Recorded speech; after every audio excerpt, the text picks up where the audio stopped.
Hey everyone, PokemonChallenges here. That is a really unwieldy username, don't you think?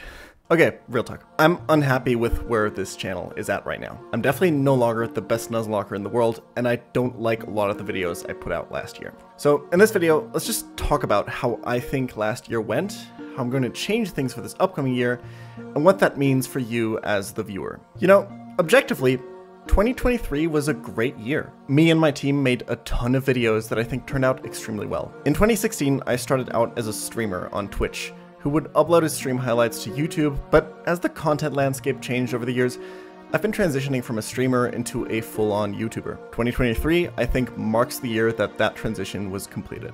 I've become what I initially would always joke about never wanting to become, and I think that's awesome. It's the coolest job I can possibly imagine, and I'm incredibly lucky. As this channel has grown more and more, and has made more and more money, I've started outsourcing a lot of work. Specifically, this year, I finally found two people that are really good at making thumbnails for my channel. MacDross for illustrated thumbnails, and JoJo Stick for the more realistic looking ones. And I think they've made what I consider to be the best thumbnails to have ever been posted on this channel. However, the biggest change in workflow this year was bringing a scriptwriter on board. Sitting in front of a blank document while writing my voiceovers was always my biggest creative hurdle, and I wanted to hire someone to help me write out the basic structure for my scripts. What I didn't expect was that Jackie Peanuts would be so good at this that he would take over most of the writing. All I had to do was give him the basic idea, the story I wanted to tell, and emotional beats I wanted to strike, and afterwards go over a fully written script, write some of my own jokes, write an intro, and bring it in line with my own style. This is why my output of scripted videos increased so much this year, and why those videos turned out so well. This video I wrote myself, and it was really hard.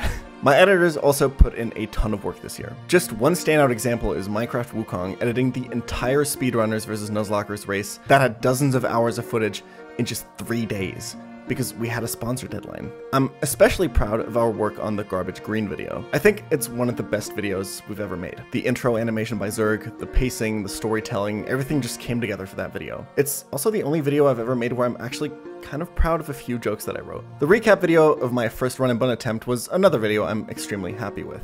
This is the type of video I want to make more of, and I think it's what I'm best at. All in all, I have a lot to be proud of this year, especially when it comes to work that other people have put into this channel. Which brings me to the things I wasn't happy with this year. As I've outsourced more and more work, I've grown pretty complacent. I have a terrible work ethic and very unhealthy work patterns. I'm incredibly lucky and privileged to be able to do what I do, and I think sometimes I take what I've built a little bit for granted. I do not like this about myself at all. And this year, I kind of realized that I really don't have to do much at all to make a very comfortable living off of my channel, at least for now.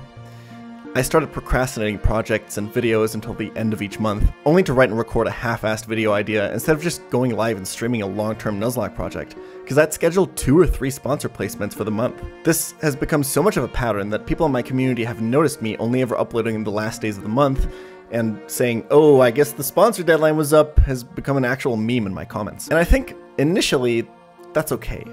I was making money, my sponsors were happy with my conversions, I was putting people to work, and you guys got regular uploads. However, looking back on this, I feel pretty empty. Apart from a few videos that I really enjoyed working on, I think I put out some of the lowest effort, lowest quality, and most forgettable work in 2023. Videos like my favorite Pokemon rankings, or just covering speedrun or VGC content that I barely understood, were made just because I thought it would make a quick and easy video to knock out for a sponsor obligation. I'm proud of what my writers, editors, and artists did with what I gave them, but I'm not proud of my own contributions at all. And I mean, that wouldn't be the end of the world, right? Lots of people aren't proud of everything they do with their job. It just pays the bills. That's not why I went into this career. I don't want this to become something I do because I have to so I can finance my hedonistic lifestyle of playing League of Legends all day and going to raves every weekend. Seriously, I had months in 2023 where I played 8 to 10 hours of League of Legends every single day and didn't really do much else, while the channel was still uploading. Moreover, I think this isn't actually a sustainable model for my channel. I didn't complete any difficult Nuzlocke runs in 2023. I'm out of Nuzlocke content, completely. Garbage Green happened in the summer of 2022. That was the last big run I completed. These long-term projects are like my thing. It's what I'm good at, it's what my best videos are about, and it's why I got popular in the first place. Streaming these difficult runs that nobody else in the scene dared to touch It's content that didn't exist when I started in 2016, and that didn't exist when I blew up during the pandemic. And if I don't do these projects anymore, then there's nothing that sets me apart from other Pokemon channels. I can only do what I did in 2023 for so long. I really miss streaming. My live streaming community has become unrecognizable to me. When I would go live in 2023, instead of the same faces and solid community of people that love the game as much as I do, it was just a bunch of new viewers from YouTube, which is awesome, but it also made me feel alienated from my own community. It made interacting with chat very frustrating, and the only way to fix that is to actually regularly stream again. The truth is, I barely streamed at all in 2023 because it just wasn't worth my time. The return I got from investing 8 hours working on a prepared main channel video with a sponsor attached to it versus the return on streaming 5% of a nuzlocke attempt that might not even win for 8 hours, it's not even comparable. But it's what I need to do to keep this channel alive, to keep pushing the boundaries of what's possible in Pokemon, and to be proud of what I do. So here's how things are going to change in 2024. Why don't you join me over on the couch? It's a little bit more comfortable over here. Remember this guy? You probably don't. Okay, here's what's happening in 2024. Pokemon Run and Bun and Pokemon Crystal Kaizo Plus are both fantastic Nuzlocke games. And while most of the hardcore community has solved these games to a pretty large degree, I really still want to beat them. So I will. My goal for this year is to finish both of these games and then work on 2 really big, really high quality feature film length videos about them. Think Emerald Kaizo or Garbage Green, but pushing the envelope of quality even more. This means I'll be streaming regularly again. In fact, if you're watching this video right as it comes out, I will probably be live with my second attempt of Run and Bun right now. Head on over when we're done, I guess? I suck at committing to regular schedules for multiple reasons, so I won't be giving you a 100% rigid time schedule. Just know that for the next few months, you can expect me to be live for multiple hours at some point during every weekday.